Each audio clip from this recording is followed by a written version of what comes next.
Hi hello welcome to nut home. ఈరోజు ఒక మంచి టేస్టీ యమ్మీగా ఉండే మటన్ కర్రీ రెసిపీ చూద్దాం. ముందుగా ఒక ప్యాన్ పెట్టుకుని ఆయిల్ వేసుకుని చిన్న సైజు ఉల్లిపాయలను తీసుకుని వాటిని బాగా దోరగా ఫ్రై చేయండి. అలాగే ఇంకో ప్యాన్ పెట్టుకుని అందులో మిరియాలు జీలకర్ర కూడా వేసేసి కొంచెం రోస్ట్గా ఫ్రై చేసిన తర్వాత సోంపు కూడా వేయండి, అది కూడా ఫ్రై చేయండి.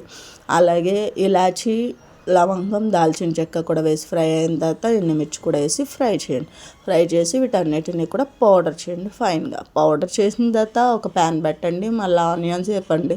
మనం చిన్న ఆనియన్స్ వేపాం కదా, దాన్ని పక్కన పెట్టండి. తర్వాత వచ్చేసి అల్లం వెల్లుల్లిపాయ పేస్ట్, మటన్ కూడా వేసేసి ఒక 500 గ్రామ్స్ పసుపు వేసేసి బాగా వేపండి. వేపిన తర్వాత అందులో కొంచెం ఉప్పు వేసుకోండి, కావాలితే సాల్ట్ వేసుకోవచ్చు. తర్వాత వాటర్ వేయండి.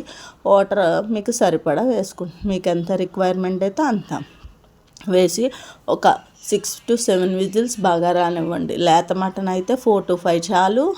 ఒకవేళ ముద్దర మటన్ అయితే ఎక్కువ పడుతుంది. తర్వాత మనం వేపుకున్న ఈ చిన్న ఉల్లిపాయల్లో కరివేపాకు పచ్చిమిర్చి కూడా వేసి వేపిన తర్వాత అవి వేగుతూ ఉంటాయి. ఈలోపు కుక్కర్ విజిల్ వస్తూ ఉంటుంది కదా, అది ఉడికిపోయిన తర్వాత మూత తీసేసి ఆ మటన్ని ఇందులో వేసేసిన తర్వాత దాంట్లో మనం ఫైన్గా పౌడర్ చేసి పెట్టుకున్నాం కదా, ఆ పౌడర్ కూడా వేసేసి లాస్ట్లో కారం వేయండి.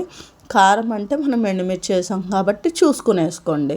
అప్పుడు ఎప్పుడు వండే స్టైల్ కన్నా కూడా ఇది కొంచెం డిఫరెంట్ స్టైల్లో ఉంటుంది, కొంచెం స్పైసీ ఉంటుంది. లాస్ట్లో నేను అంతా చెక్ చేసుకొని సాల్ట్ అడ్జస్ట్ చేస్తూ ఉన్నాను. సాల్ట్ అడ్జస్ట్ చేసిన తర్వాత ఇది బాగా కుక్ అవ్వడానికి ఒక 10 minutes మూత పెట్టండి. మూత పెట్టిన తర్వాత చూసారు కదా, మటన్ పీస్ విడిపోకుండా ఎంత చక్కగా వచ్చిందో. ఇది ఇంకొంచెం దగ్గర పడేదాకా, అంటే పూర్తిగా గ్రేవీలా కాదు కానీ ఫ్రై కమ్ గ్రేవీ టైప్లో దీన్ని మనము చేద్దాం. అందుకోసం అని చెప్పేసి నేను దీన్ని ఇంకొంచెం దగ్గర పడేదాకా గరిటెతో కలుపుతున్నాను. ఎందుకంటే మాడిపోతుంది కదా, ఆల్రెడీ మనం ఆనియన్స్ బాగా వేపు ఉన్నాం కాబట్టి ఖచ్చితంగా మాడిపోద్ది. అందుకనే ఒకవేళ నా ఛానల్ కనుక మీకు నచ్చితే లైక్ చేయండి, షేర్ చేయండి, సబ్స్క్రైబ్ చేయడం ఎట్టి పరిస్థితుల్లో మర్చిపోకండి. అలాగే ఇప్పుడు ఇది చూసారు కదా, మ్యాక్సిమం దగ్గర పడిపోతుంది. ఇందులో లాస్ట్లో కొత్తిమీర వేసి సర్వ్ చేసుకుంటున్నాం. దీన్ని చక్కగా ఒక ప్లేట్లో పెట్టుకొని అన్ని ఐటమ్స్తో కనుక సర్వ్ చేస్తే మంచి టేస్ట్ ఉంటుందండి.